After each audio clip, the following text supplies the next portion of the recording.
त्याच्यासाठीची ती भाग 20. मागील भागात आपण पाहिले की महेश डान्स करताना रागिणीकडे जायचं सोडून नीतूकडे आलेला होता. नीतू तर पहिल्यांदा गोंधळली, पण तिने सर्व डान्स बघितलेला असल्याने पुढच्या स्टेप्स सहज केल्या होत्या. डान्सच्या शेवटी महेश नीतूला प्रपोज करणार, तेवढ्यातच एक स्टेजवरचा मोठा फोकस महेशवर पडणार होता. नीतूने महेशला बाजूला ढकलत तो तिच्या अंगावर घेतला होता. आता पुढे. असं काय करतोस? आशांनी त्याची मान वर केली. तू जाणून बुजून थोडीच केलंस. जे व्हायचं असतं ते होतंच. तरी देखील महेशच्या डोळ्यात अश्रू तरळलेत.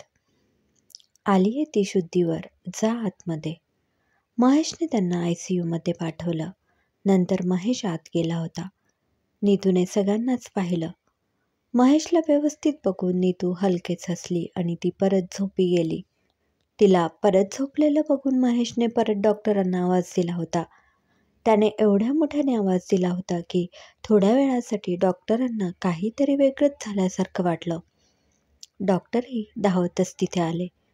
त्यांनी नीतूला तपासले. अहो, औषधांचा परिणाम आहे. डॉक्टर रिलॅक्स झाले. किती घाबरवलं आम्हाला. डॉक्टर थोडे चिडून बोलले. महेशने ऑकवर्डवाली स्माईल दिली. तिला निर्शुद्ध आल्यावरच महेश घरी गेलेला होता. घरी पोहोचताच महेशला राजचा मेसेज आला. रागिणीनेच नीतूच्या डोक्यात काहीतरी गोष्टी भरवली होती. राजला एवढंच समजले होते. महेश तसाच कॉलेजला गेला. तिथे त्याला कळलं की रागिणी कॅन्टीनमध्ये आहे. मग महेशही तिकडेच गेला. तर तिथे रागिणी तिच्या मित्रांसोबत गप्पा मारत बसली होती. काही पण म्हणा जितेश, नीतू आता काही महेशच्या मागे लागणार नाही. तो हसायला लागला.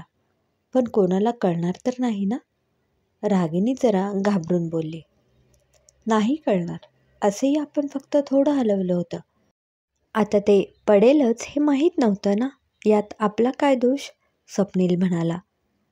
हो का? तुमचा दोष दिसत नाही का? त्याचं बोलणं ऐकून महेशचा पारा अजूनच चढला होता. तसे ते सगळेच घाबरले होते. हे बघ, जितेश थोड्या जोरात बोलत होता. आम्ही काहीही केलं नाही. ती योगायोगाची गोष्ट होती. तसे त्याच्या डोळ्याभोवती काजवे चमकले होते. महेशने सनसनीत त्याच्या कानाखाली मारली. योगायोग का? मग लूज करण्यासाठी तू जे पैसे दिलेस त्याबद्दल काय म्हणणं आहे तुझं? जितेश त्याचे गाल पकडून उभा होता.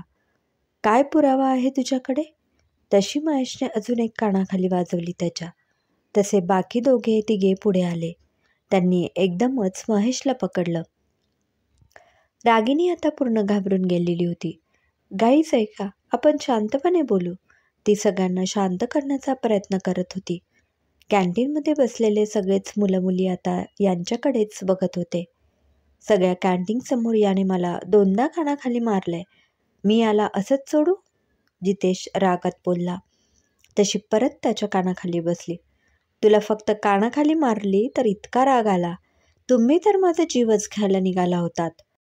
वरून इथे त्यावर आरामात बसून गॉसिप्स करतात. जरा जनांची नाही तर मनाची लाज बाळगा. तू जास्तच करत आहेस आता. स्वप्नील रागात बोलला. तुमच्यासारखं तर नाहीच केलंय. महेशच्या डोळ्यात आता राग उतरला होता. जास्त तर आता बघशील. तसे दोघे तिघे महेशवर धावून आले. मग महेश कसा मागे राहील? रोजच्या नियमित व्यायामाने फिट झालेली बॉडी होती महेशची. तो सगळ्यांनाच पुरून उरला होता. टेबलाच्या पाईपने मार खाऊन जितेश सकट सगळ्यांचे हातपाय सुजलेले होते. महेशचा राग बघून ते सगळेच एका कोपऱ्यात बसून राहिले होते. आता राजही तिथे येऊन पोहोचला होता. कॅन्टीनच्या मॅनेजरने त्याला बोलावून घेतले होते. त्याला माहीत होतं महेशला आता राजशिवाय कोणीच थांबू शकणार नाही. महेशचा तो अवतार बघून राजही जरा चक्रावला होता. महेश रागीट आहे एवढंच त्याला माहीत होतं, पण त्याचा आजचा राग बघून तोही जरा घाबरला होता. मग महेश रागिणीकडे वळला. नीतूच्या मनात काय भरवलं होतंस तू? महेशचा अवतार बघून रागिणी तर गारच झाली होती. ती काही का सांगेना? ती काय लहान आहे का दुसऱ्यांनी सांगितलेलं ऐकायला? नैना जरा घाबरतच बोलली. तसे महेशने तिचे पण केस पकडले. त्याची पकड एवढी घट्ट होती की दुसऱ्याच क्षणाला नैनाचे डोळे वाहायला सुरुवात झाली होती. महेश तिच्यावरही हात उचलणार तोच राज पटकन पुढे आला. तुला शपथ आहे नीतूची, हात उचललास तर. तसा महेशने त्याचा हात बाजूच्या टेबलवरच मारला.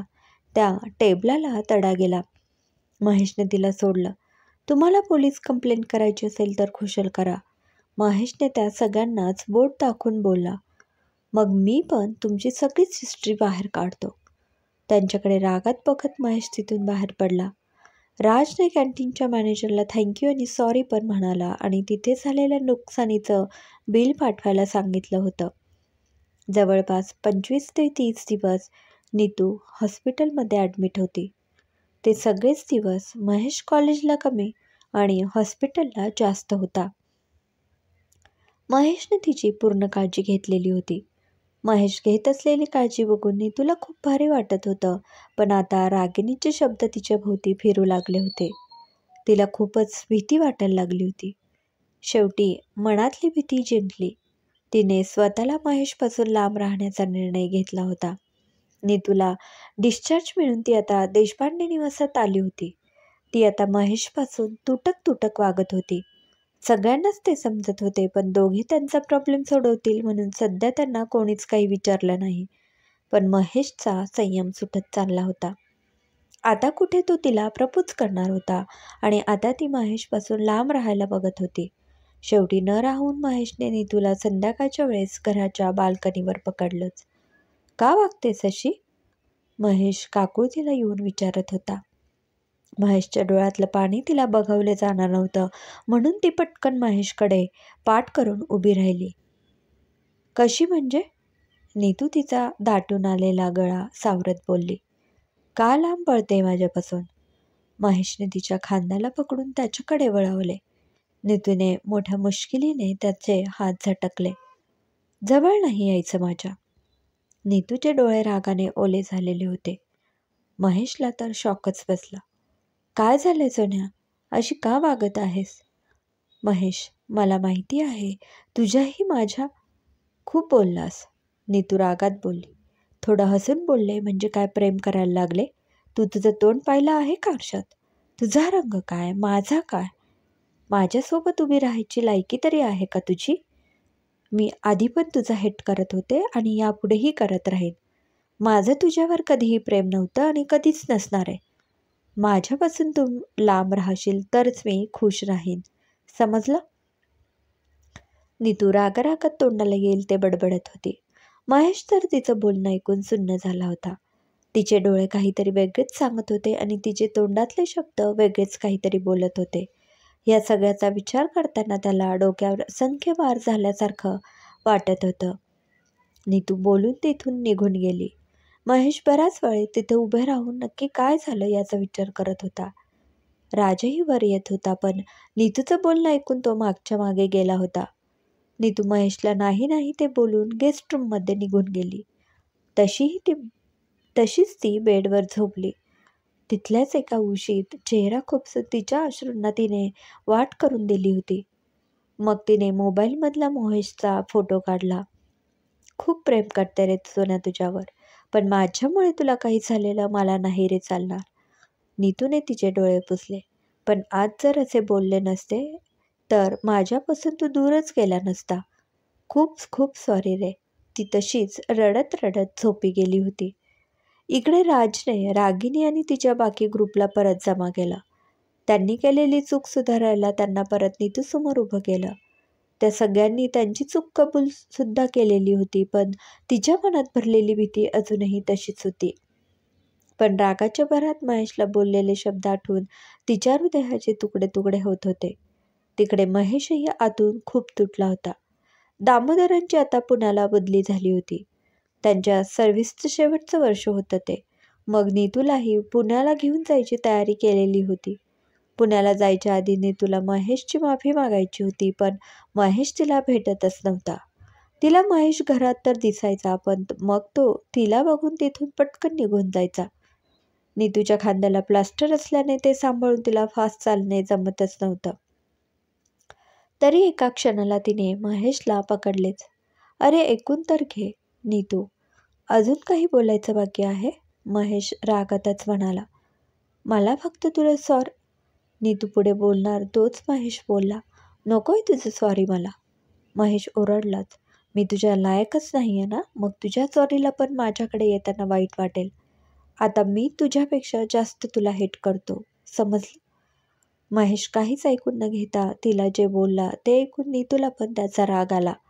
महेशचा मोठा आवाज ऐकून बाकी घरातली मंडळी पण जमा झाली. ही काय पद्धत झाली बोलायची? शिवराम चिडले. ऐकून घेणं त्याला कधी जमलं आहे का? नीतू चिडून बोलली.